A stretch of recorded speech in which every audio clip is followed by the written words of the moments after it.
Hi friends! இன்னைக்கு நம்ம எங்கே வந்திருக்கோம்னு பார்த்தீங்கன்னா, நம்ம கோயம்புத்தூர்ல இருக்க சாந்தி சோசியல் சர்வீஸ் தாங்க. அதாவது சாந்தி கேருக்கு தாங்க. நான் வந்து ரொம்ப நாள் கழிச்சு இங்க வரேங்க. நம்ம கோயம்புத்தூர்ல இருக்கவங்க எல்லாருக்குமே சாந்தி கேரை பத்தி தெரிஞ்சிருக்குங்க.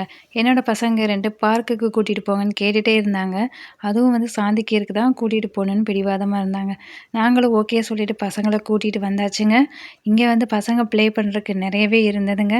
ரொம்ப ஜாலியாவே என்ஜாய் பண்ணிட்டு இருந்தாங்க. அதே மாரி பெரியவங்களும் வாக் பண்ணுறதுக்கு ரொம்பவே நல்ல லொக்கேஷனுங்க. இந்த பிளேஸ் வந்து எனக்கு ரொம்பவே பிடிச்ச பிளேஸுங்க.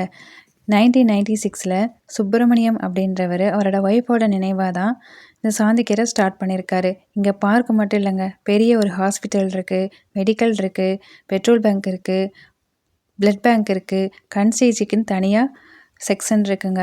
இதில் பார்த்தீங்கன்னா மெடிக்கலில் பார்த்தீங்கன்னா எல்லாமே வந்து ட்ரஸ்டடாக தாங்க பண்ணிகிட்ருக்காங்க. இவங்களோட ப்ராஃபிட்க்குன்னு எதுவுமே பண்ணுறது இல்லைங்க. இங்கே வந்து டயாலிசிஸ் பண்ணுறதுக்கு, ஸ்கேன் பண்ணுறதுக்கு இதுக்கு எல்லாமே ரொம்பவே கம்மியாக தாங்க அமௌண்ட் செலவாகும்.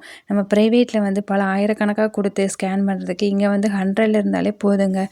ரொம்பவே ட்ரஸ்டடாக தாங்க பண்ணிகிட்ருக்காங்க. இதிலே ஹைலைட் மக்களுக்கு எல்லாத்துக்கும் பிடிச்சது ஒன்று இருக்குங்க, கேன்டீனுங்க. கேன்டீனில் வந்து ரொம்ப ரொம்ப லோ பட்ஜெட்டில் தாங்க கொடுத்துட்ருக்காங்க. இந்த சாந்தி சோசியல் சர்வீஸ் பார்த்தீங்கன்னா ஒரு 15 இயர்ஸ்க்கு மேலேயே ரன் ஆகிட்டுருக்குங்க. இங்கே இருக்க கேன்டீன் வந்து எல்லாருக்குமே ரொம்பவே ஹெல்ப்ஃபுல்லாக இருக்குங்க. இந்த சுப்பிரமணியம் அப்படின்றவர் மக்களுக்கு நிறையவே ஹெல்ப் பண்ணியிருக்காருங்க. அந்த 15 இயர்ஸ்க்கு முன்னாடியே அவர் வந்து ஒரு பெரிய தொழிலதிபராக இருந்ததாகவும் மக்களுக்கு நிறைய ஹெல்ப் பண்ணதாகவும் சொல்கிறாங்கங்க. 80ஸ்ல பார்த்தீங்கன்னா நிறைய தொழிலதிபர்களை இவரும் ஒரு முன்னணி தொழிலதிபராக இருந்திருக்கிறாங்கங்க.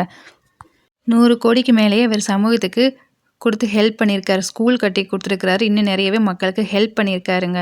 அவர் வந்து விளம்பரத்தை விரும்பாதவர். இது வரைக்கும் அவர் முகத்தை வெளியில் காட்டினதே இல்லையாமாங்க. நாங்கள் வந்து ஒரு 5 ஓ கிளாக் போல் கேன்டீனுக்கு வந்துட்டோங்க. கேன்டீனில் பார்த்திங்கன்னா என்னென்ன ஃபுட்டு இருக்குது, ஃபுட்டோட ப்ரைஸ் வந்து டிஸ்பிளே ஆகிட்டு இருந்ததுங்க. இங்கே ஜஸ்ட் ஒரு 5 ருபீஸ் இருந்ததுன்னா மார்னிங் பிரேக்ஃபாஸ்ட்டு முடிச்சிடலாங்க. 20 ருபீஸ் இருந்ததுன்னா நல்லா வயிறார சாப்பிட்டு போயிடலாங்க.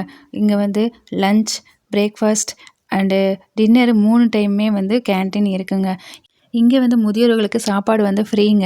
இங்கே வந்து காஸ்ட் வைஸ் ரொம்பவே கம்மியாக இருக்கிறதுனால தரம் இல்லாமல் இருக்குன்னுலாம் சொல்ல முடியாதுங்க. ரொம்பவே ஹைஜீனிக்காக இருக்குங்க. ஒவ்வொரு டம்ளரும், ஸ்பூனும், பிளேட்டில் வந்து சுடுதண்ணியில் தாங்க வாஷ் பண்ணியே வைப்பாங்கங்க. நாங்கள் வந்து வெஜ் பிரியாணி, பூரி, தயிர் வடை தாங்க ஆர்டர் பண்ணியிருந்தோம். டேஸ்ட்டு வைஸ் ரொம்பவே சூப்பராக இருக்குங்க. இங்கே வந்து ரொம்பவே வெரைட்டியாகவும் ஹெல்த்தியான ஃபுட்ஸ் இங்கே கிடைக்குங்க. எனக்கு வந்து வெஜ் பிரியாணி ரொம்ப ரொம்ப பிடிக்குங்க. கேன்டீன் வந்து 5 ஓ கிளாக்கே ஓப்பன் பண்ணிட்டாங்க. இந்த வெஜ் பிரியாணிக்காகவே நான் வந்து 5 ஓ கிளாக்ல கேன்டீன் வந்துட்டேங்க. இந்த வெஜ் பிரியாணியோட டேஸ்ட் வந்து நான் வெளியில் எங்கேயுமே சாப்பிட்டது இல்லைங்க. அதுக்காகவே நான் 5 ஓ கிளாக் வந்துட்டேங்க. எப்படியோ ரொம்ப நாளுக்கு அப்புறம் இங்கே சாப்பிட்டாச்சுங்க. இங்கே ஸ்நாக்ஸுக்கும் தனியாக செக்ஷன் இருக்குங்க. இங்கே வந்து வீட் பிரெட் தாங்க கொடுப்பாங்க. வீட் பன் தாங்க இருக்கும். இங்கே பண்ணுற எல்லாமே பார்த்திங்கன்னா ப்ரௌன் சுகரில் தாங்க பண்ணுவாங்க. ரொம்பவே ஹெல்த்தியாகவும் இருக்குங்க. நீங்கள் கோயம்புத்தூர் வந்தீங்கன்னா மறக்காமல் இந்த பிளேஸை மிஸ் பண்ணிடாதீங்க. நீங்கள் கோயம்புத்தூர்லேருந்து பார்க்குறீங்கன்னா நம்ம சேனலுக்கு சப்போர்ட் பண்ணுங்கள், லைக் பண்ணுங்கள், ஷேர் பண்ணுங்கள், மறக்காமல் சப்ஸ்கிரைப் பண்ணுங்கள்.